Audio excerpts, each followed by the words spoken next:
के बाहो ए फलन बाबू अरे हो बुढ़ाऊ नंदू खरवार कौन बुढ़ऊ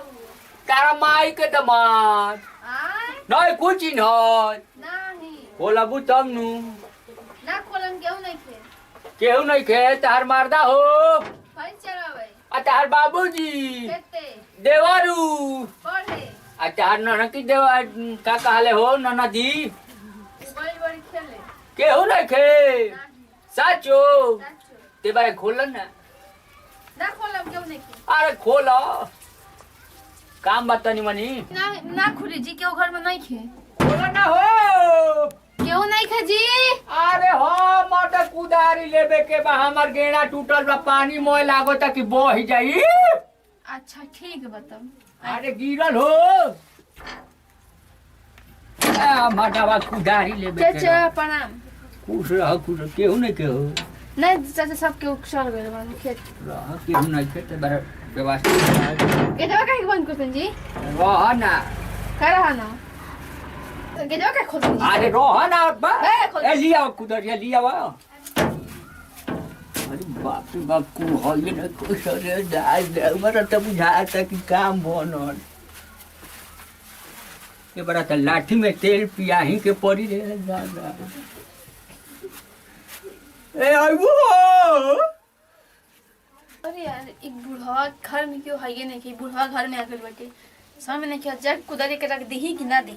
बाकी चाचा लगियन बूढ़ पुरानी के पत्तो हो लेखा बनी ले जाता नहीं दे देता नहीं तनी घूम जा को दे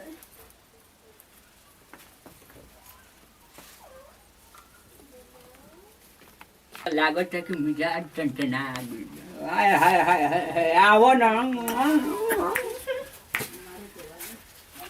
ए ले जा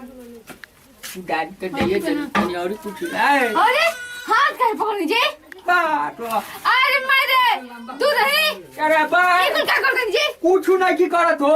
हटी काटा ना है मोलायम पका हरा बोले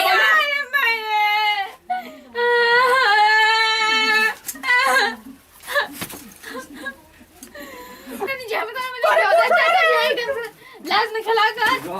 अरे अरे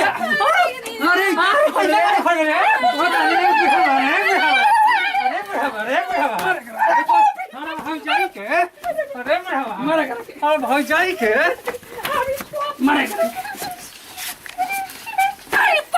ले दादा तू जाने वाला तरी अरे क्यों नहीं फुटा रे मार कर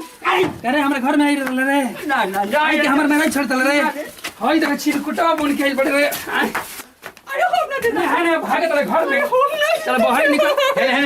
है तू ए एगो रस्सी लिया रे एगो रस्सी लिया ये रस्सी एगो बांध के अरे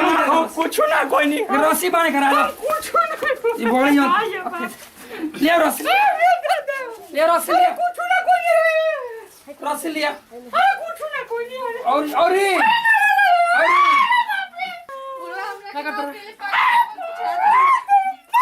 कुदारी मांगे क्यों नहीं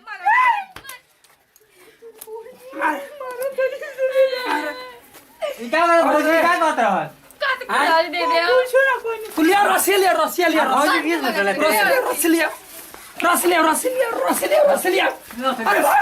अरे भागल का अरे काट दे तनी कुदारिया तोरा के अरे बाप रे नंदू इस सरवा जान बचा ली हनी कुछ भइबो ना कोई सरवा मारब के तो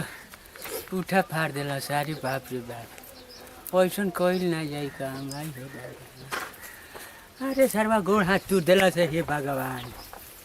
ई त सरवा जाने ले ली हल तनी कुछ भइबो ना कोई प्रणाम भैया हम गायक अखिलेश राज भोजपुरिया रो सब गोड़ लगातानी आ जैसे ही प्यार दुलार बनौले बनी भैया यही तेरी बनौले रही पूरा टीम के ऊपर हम इहे कहब कि बुढ़ऊ हमारे घर में